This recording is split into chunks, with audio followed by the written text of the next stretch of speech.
ስውሯ ማርያም ሄጄ አንድ ልጅ ጠይቂያት 3 መንታ ሰጠችኝ ትላለች። በጣም እንግዲህ የሆነው ስውሯ ማርያም ሄጄ ነበረ። የዛሬ አመት ነበረ የሄድኩት። አብረን ነበር የሄድነው። 7 ቀን እዛ ቆይተን ነበር ከባለቤቴ ጋርና እመቤቴ አንድ ልጅ ስጭኝ፣ ለስሜ መጠሪያ አንድ ልጅ ስጭኝ ነበር ያልኳት። ከሚገርምሽ ገድል ያዘልኩት ሁለቴ ነው። ሁለቴ ማለት ሰልፍ ነው። ስውሯ ማርያም ሁሉ ነገር ሰልፍ ነው እና እዛ ሄጄ ገድሏን አዘልኩኝ። ያዘልኩት አንዴ ሁለቴ ያዘልኩ ማለት በአንድ ሰልፍ ላይ ሁለቴ ያዘልኩኝ። እንዴት ሆኖ ሰልፍ ነበረ። አዘልኩና ወደ ቤተክርስቲያን ሄድኩኝ ማለት ነው። ከዛ ዞር ሰልፉ ባዶ የለም። ሰው ማለት ሰልፉ አልቋል ማለት ነው የተሰለፈው ሰውና ሂጂ አለችኝ። ደግሜ መጥቻ አዘልኩኝ። ከዛ እንዴ በኋላ ካዘልኩ በኋላ መቤቴ ምነው እምነቴን ማለት ተጠራጥሬ ነው እንዴ ሁለተኛ ያዘልኩት ለምን ብዬ ራሴን ጠየቅኩኝ ማለት ነውና ራሴን ሞቅሼ መጣሁኝ።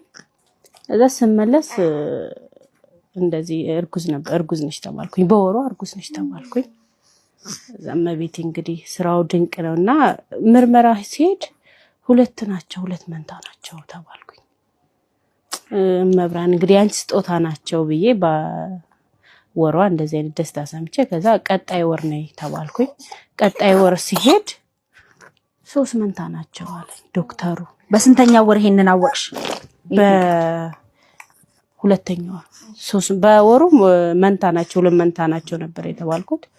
በሁለተኛው ወሩ ደግሞ ድጋሜ ነይ በወርሽ ተብዬ ሲሄድ 3 መንታ ናቸው አለኝ። እንዴት ይሆናል? የዛሬ ወር ስመጣ 2 መንታ ናቸው ብለከኝ ነበር።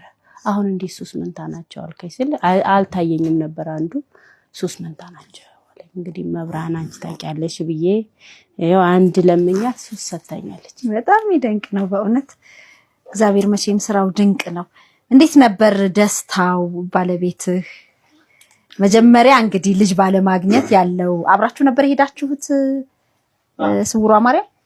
እሺ እንደውም ሳማ ሰንበት ልንሄድ ብለን እሱን ሰርዘን ነው ወደ ስውሯ የሄድነውና ያው የሷ ፍላጎት ነበር እዛ መሄዷ። ያው ቲክቶክ ላይ ምንም ላይ ስለመታይ መሄድ አለብን ስትል ያው እኔም መሄድ ፈልግ ስለነበረ ለልጅ ብቻ ሳይሆን በቃ ቤተክርስቲያን የመሄድ ጉዞ ምንም ያው ታውቂዋለሽ ሁኔታውን በዛ ምክንያት የመሄዱም እድል ስላላገኘው በዛች አጋጣሚ ነው ያው የሄድኩት።